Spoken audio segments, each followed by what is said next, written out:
It's quite the storm we're having. Seems Fimbulwinter's here to stay. It will pass, though. All things do. In the meantime, how about a story while we warm by the fire? Odin's filthy spies. That old man sees more now than he did when he had both eyes. Ah, one of my favorites. It's a story of adventure. A father and son working together to overcome insurmountable odds, setting in motion the greatest war the 9 realms have ever seen. I'm getting a bit ahead of myself. Let's start from the beginning. There once was a god from a far-off land who settled in Midgard, disguised as a man. He started a new life, had a wife and a boy. They were happy together. In peace, they found joy. His wife passed away. Kratos mourned with his son. But where one journey ended, a new had begun. Faye's final request, though it seemed rather bleak, spread my ashes atop the 9 realms' tallest peak. As they readied themselves for the long road ahead, a stranger accosted them in their homestead. Baldur sought answers as Odin's hand. Kratos gave none to the Aesir firebrand. They made way for the mountains. Kratos taught the boy skills, keeping godhood a secret but training to kill. Gods were always in danger, this Kratos knew, but secrets, he'd learn, could harm the boy too. They found Mimir in a tree, punishment for his wrongs, so they lopped off his head, and they brought him along. Mimir held ancient wisdom and knew the lost god of war. He warned, tell the boy, but Kratos ignored. No, now hold on a minute. Is that all that's in there about me? Something to add? Actually, yes, I do. You see, Odin, in all of his dreadfully paranoid wisdom, trapped me in that bloody tree for perceived wrongs, and I led quite the colourful life before even meeting him. It all started when I was just a lad in the service of a great fairy king. Riveting stuff, really. We'll have to get back to that later. No, don't turn the page. I wasn't finished. If Mimir were telling the story, we'd be here all day. Anyways, they met Freya, masquerading as a witch in the woods. A god knows a god. She would aid where she could. She cautioned, you must tell your son he's divine. But Kratos dismissed her. He'd regret this in time.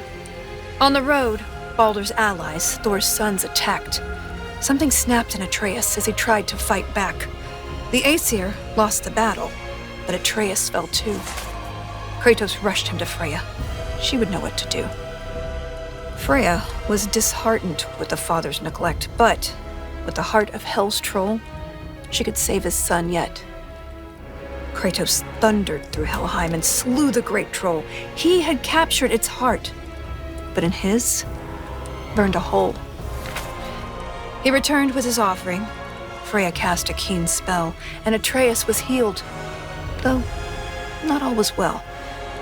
Kratos sat with his son, and for once he was true, revealing he was a god, and Atreus was too. Delighted at first, it seemed all would go smoothly. Then arrogance followed and bent Atreus toward cruelty. With tensions flared, Baldur preyed on their discord, casting back into Helheim Kratos and his ward.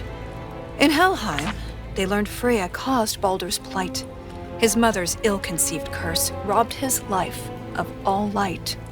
They emerged from the realm as they neared journey's end, but Baldur appeared and attacked once again.